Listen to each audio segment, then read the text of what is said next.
Hello and welcome back. In this video, we're going to discuss how we can include CSS in our HTML. So we left off in the last video, and I just kind of showed you the structure of how CSS is actually written. Remember, which as a recap, we have our target, and then we have a opening and curly brace. And then inside there, we have a property that we want to affect. In this case, it was background color. And then we give it the value, and then we give it a semicolon to close it. Okay, so it's property, colon, then the value, and then the semicolon.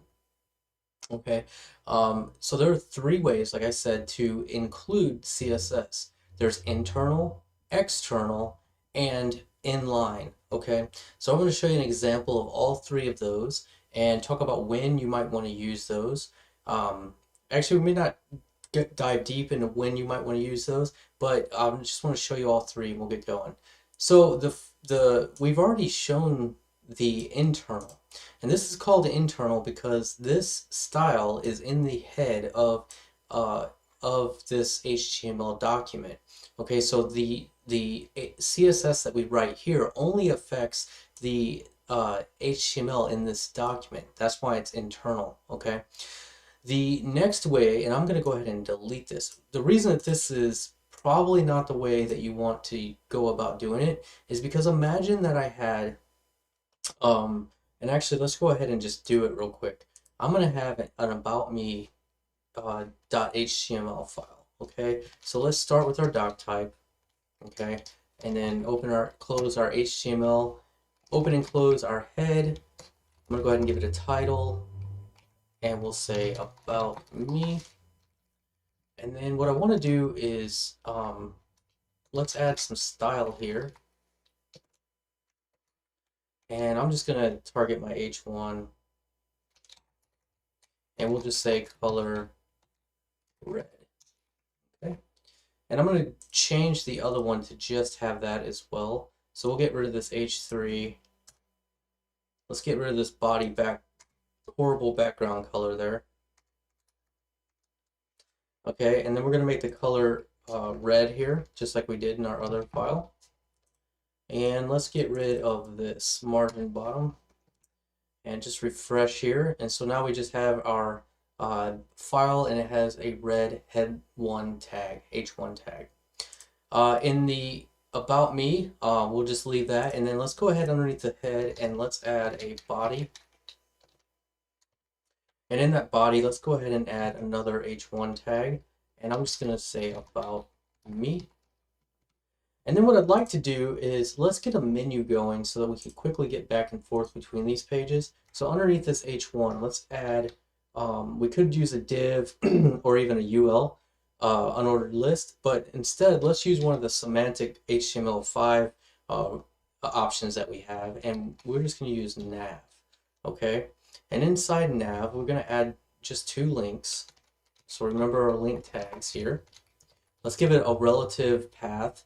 And the first one, we're just going to go to the index.html file. And we're going to call that one home. And then we're going to add another link here.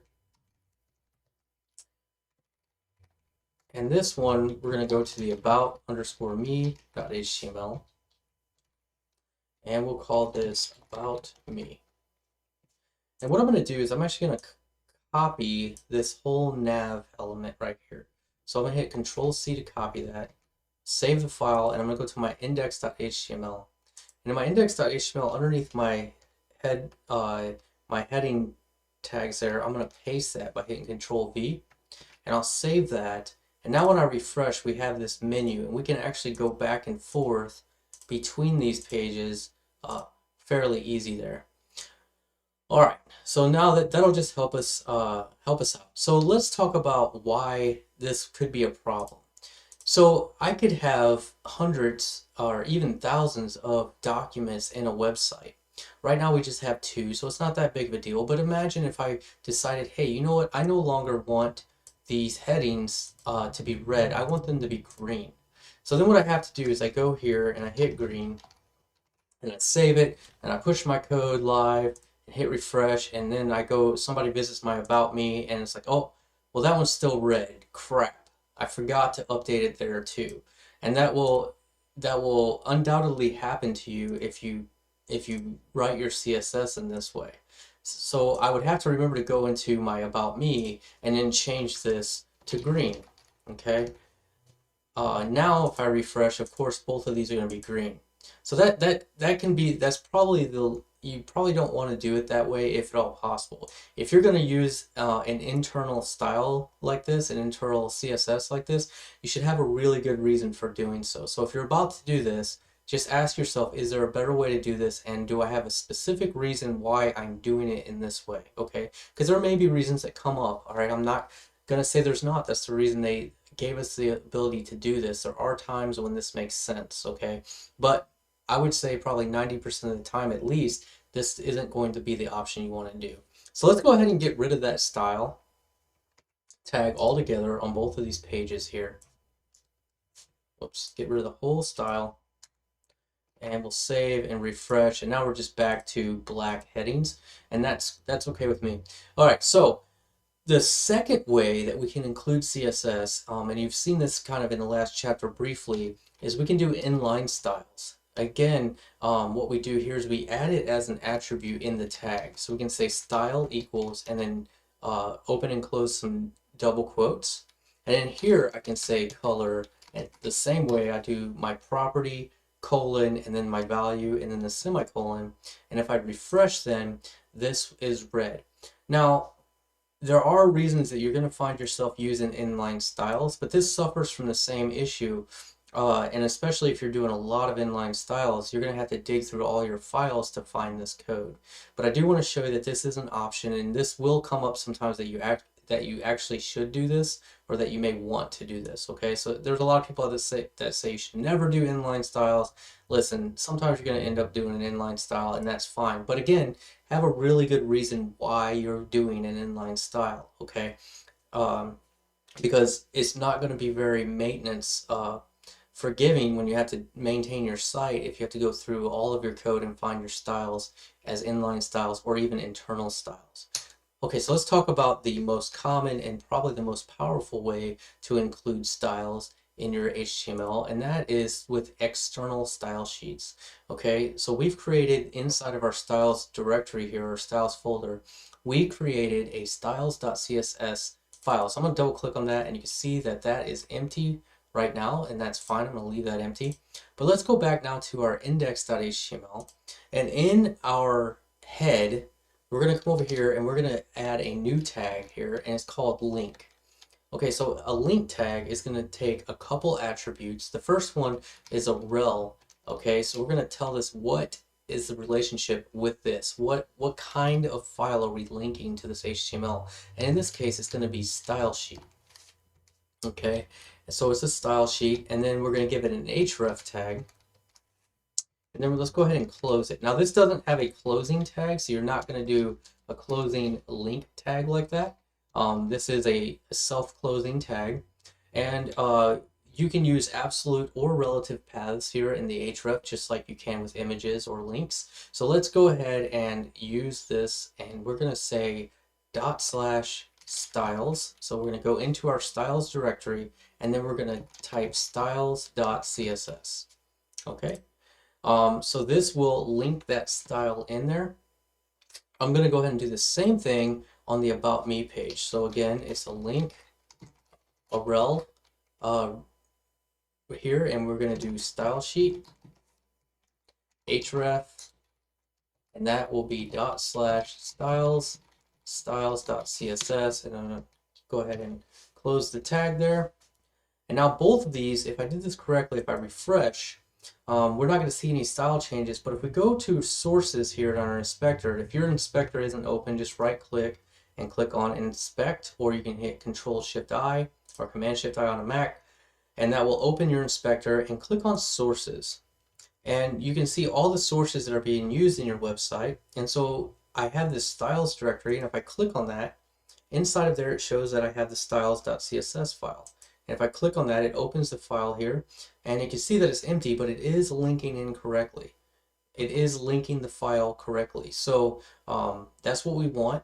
So now let's write some CSS in this external style sheet and see why this is so powerful.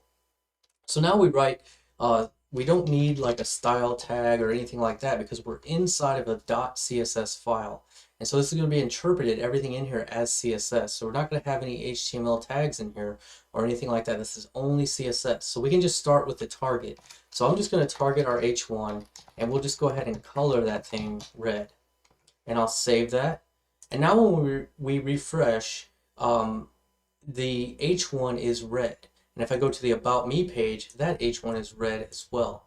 So I could have 100 or 1,000 pages and we'll just include that one link on those pages. And now all the changes that I make or add to the style sheet will affect every page on my website. So now if I want to change this from red to green, I just need to open up one file and change it in one place. And now when I refresh, if I go to the About Me or the Home, we can see that it is affected everywhere.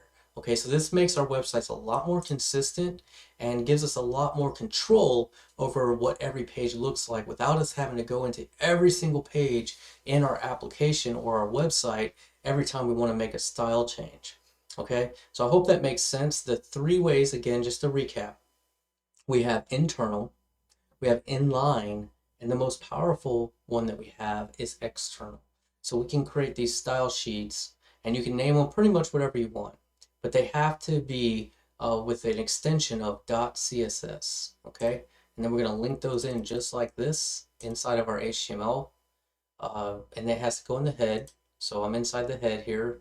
So the document's going to load this in. So what actually happens when this page loads, and let's go to the network and I'm going to clear this out and we'll see what happens. If we refresh, you see that first it grabs the index.html, okay, and that took 1 millisecond to grab that.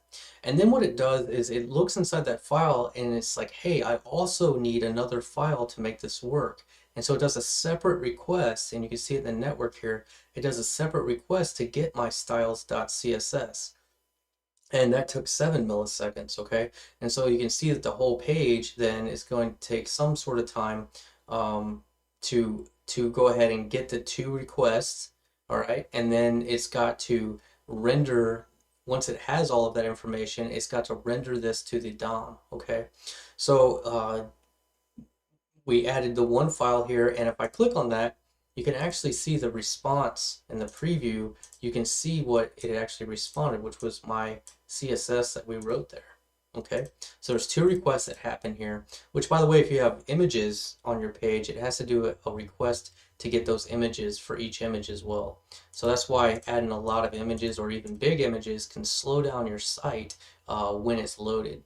And we'll talk more about that as the course progresses, but just wanted to show you kind of what's happening under the hood, that your index file, when it's loaded into the DOM, it sees this link and it's like, hey, I need another file, and it goes and gets that file as well, okay? And then it can use that information that it gets in the rest of the document.